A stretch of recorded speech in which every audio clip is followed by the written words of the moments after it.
Ah! What? We got these cucumber beetles here again. Avert your eyes, Maya. You don't want to see this.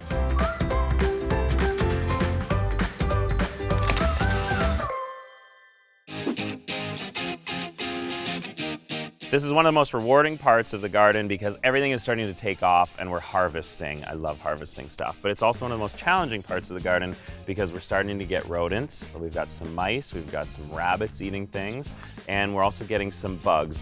Ah, here we go. Yellow and black stripes. That's a cucumber beetle right there. So before he flies away, I've been crushing them and then just throwing them out.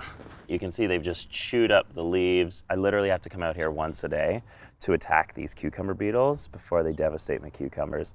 Maya, if you see any of these beetles, you see these? These are our cucumber beetles. We gotta get rid of them, we gotta kill them. Really the way to take care of them is to plant late and to turn your garden in the fall so their larvae in the soil freeze. Tomatoes. I gotta talk about my tomatoes today because we just picked our first tomatoes. Amazing. Daddy, can I eat it? You're gonna eat that one already? How good is that? Yum. Is it good? Look at you eating tomatoes. She doesn't eat tomatoes. Good. You want more? Oh my gosh, this is why we do this. The other thing that you have to do often in an organic garden is weeding. That's a weed. And I just grab them, especially if it's wet.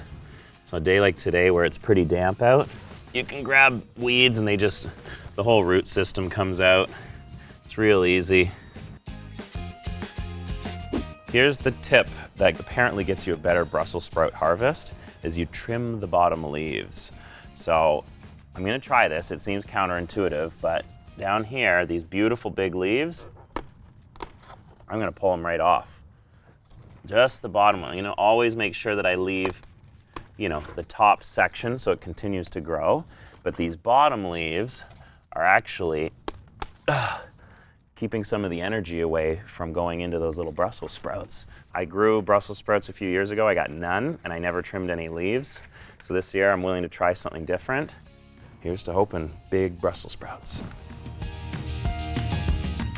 I've grown watermelons before, but I've never gotten a watermelon more than about the size of a softball. So this year, I've got some tips and tricks I've been reading up. They're starting to run, which is good. This one here has one main runner and a second little runner going out here. I'm gonna grow some of them up. I'm gonna let some of them trail on the ground. Maybe I'll leave that patch open for the watermelons. It's growing probably 3 or 4 inches a day at this point, which is great. I'm really excited to see our first watermelon on there. How are these radishes doing over here? Layla, let's go check the radishes. When you're pulling up a radish, you pull all the leaves up. They've got really shallow roots. We pull it up and shake the dirt off. Keep it in the garden. Beautiful. All right, that's a nice bunch. Wash them. I'm gonna wash them off. Okay. You're not gonna get a radish much bigger than that, and if you can, I'm super impressed. If we leave these much longer, they're gonna start to go to seed. It's called bolting.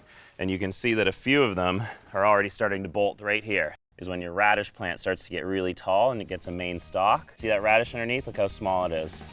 These radishes are a huge success. We are getting tons of them so early. I'm pumped. We should be good to roast some radishes. Oh my gosh, it's like a swamp out here.